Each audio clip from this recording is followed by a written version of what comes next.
এই রমজান মাসকে কেন্দ্র করে কাকে বলবো, আজকে সংখ্যালঘু মুসলমান সম্প্রদায়ের রমজানের কথা মাথায় রেখে যেন বাজারে ফলমূলের দাম অগ্নিমূল্য না হয়, বাজারে জিনিসপত্রের দাম খুব বেড়ে যায়।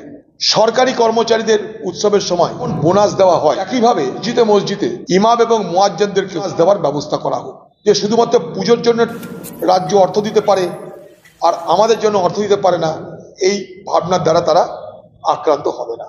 পবিত্র রমজান মাস শুরু হচ্ছে। রমজান মাসকে কেন্দ্র করে মুসলমান সম্প্রদায়ের মানুষের ধর্মীয় আবেগ, তাদের কৃচ্ছ সাধন, রমজান পালন করা, গোটা দিন উপবাস থাকা, সন্ধ্যেবেলায় ইফতার, রাতে নামাজ তাদের প্রতিদিন করতে হবে। সেই জায়গাটা দাঁড়িয়ে পশ্চিমবঙ্গ সরকারের কাছে আমার আবেদন, পবিত্র রমজান মাসে সরকার যারা সরকারি কর্মচারী তাদের 1 থেকে 1.5 ঘন্টা আগে কর্মস্থল থেকে ছুটি দেওয়ার ব্যবস্থা করুন। 2 নম্বর, যেমন পুজোর সময় মণ্ডপে প্রচুর পরিমাণ টাকা দেওয়া হয়, সেই রকম ভাবে ঈদগাহগুলোকে কেন্দ্র করে গ্রামে গ্রামে এই উৎসব চলতে থাকবে।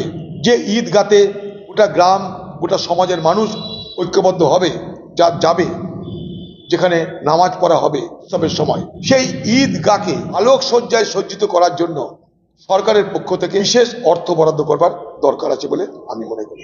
কারণ তাহলে কি হয়, সংখ্যালঘু মুসলমান মানুষের মধ্যে এটা মনে হবে না যে শুধুমাত্র পুজোর জন্য রাজ্য অর্থ দিতে পারে আর আমাদের জন্য অর্থ দিতে পারে না, এই ভাবনার দ্বারা তারা আক্রান্ত হবে না। 3 নম্বর, সরকারি কর্মচারীদের উৎসবের সময় যেমন বোনাস দেওয়া হয়, ঠিক একইভাবে মসজিদে ইমাম এবং মুয়াজ্জিনদেরকেও বোনাস দেওয়ার ব্যবস্থা করা হোক।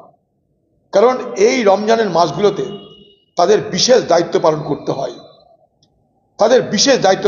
হয়। সকাল থেকে রাত পর্যন্ত, সাহেরি থেকে শুরু করে তারাবি হয়ে রাত পর্যন্ত প্রচুর দায়িত্ব পালন করতে হয়। তাই যখন সরকারি কর্মচারীদের বোনাস দেওয়া হয়, তখন সেই মাসটাতে যারা প্রতিটা দিন মেহনত করছে তাদের জন্য কেন বোনাস দেওয়া হবে না।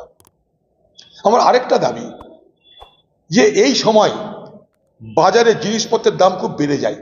আপনারা জানেন, ইফতার করতে মুসলমান সমাজের মানুষ ড্রাই ফ্রুট অর্থাৎ শুকনো খাবার, ফল মূল, এগুলো তারা বেশি করে গ্রহণ করে থাকে। ঠিক সেই সময়তেই বাজারে কিন্তু অগ্নিমূল্য হতে আরম্ভ করে সমস্ত ফলের দাম, সমস্ত জিনিসের দাম। এখন থেকে দেখবেন বাজারে ফল বা ফল জাতীয় শুকনো ফল বা তাজা ফল যাই দেখুন না কেন, তার কিন্তু দর দিনের পর দিন বাড়তে আরম্ভ করে গেছে।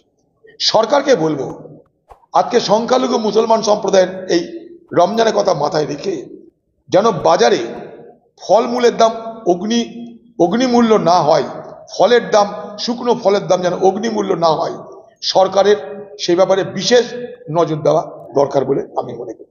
পাশাপাশি সাধারণ মানুষ যারা, সংখ্যালঘু মানুষ, সাধারণ মানুষ যারা, তারা যেহেতু এই সমস্ত খাবার সেই সময় গ্রহণ করে থাকে, তাই রেশনে অন্তত সুজি, শুকনো খাবার, শুকনো ফল যদি রাজ্য সরকার দেওয়ার ব্যবস্থা করে, তাহলে নিশ্চয়ই তাদের জন্য একটা বড় কাজ হবে।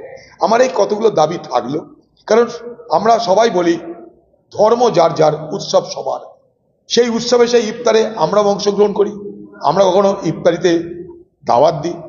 এই সময়টা মুসলমান সমাজের কৃচ্ছ সাধনের সময়। মুসলমান ধর্মে বলা আছে, ইসলামে, আরকান আল দিন, অর্থাৎ সেই আরকান আল দিন যে 5টা স্তম্ভ, সেই 5টা স্তম্ভের একটা হচ্ছে উপবাস। সেই উপবাস এই সময় করা হয়, 1 মাস ধরে উপবাস চলবে।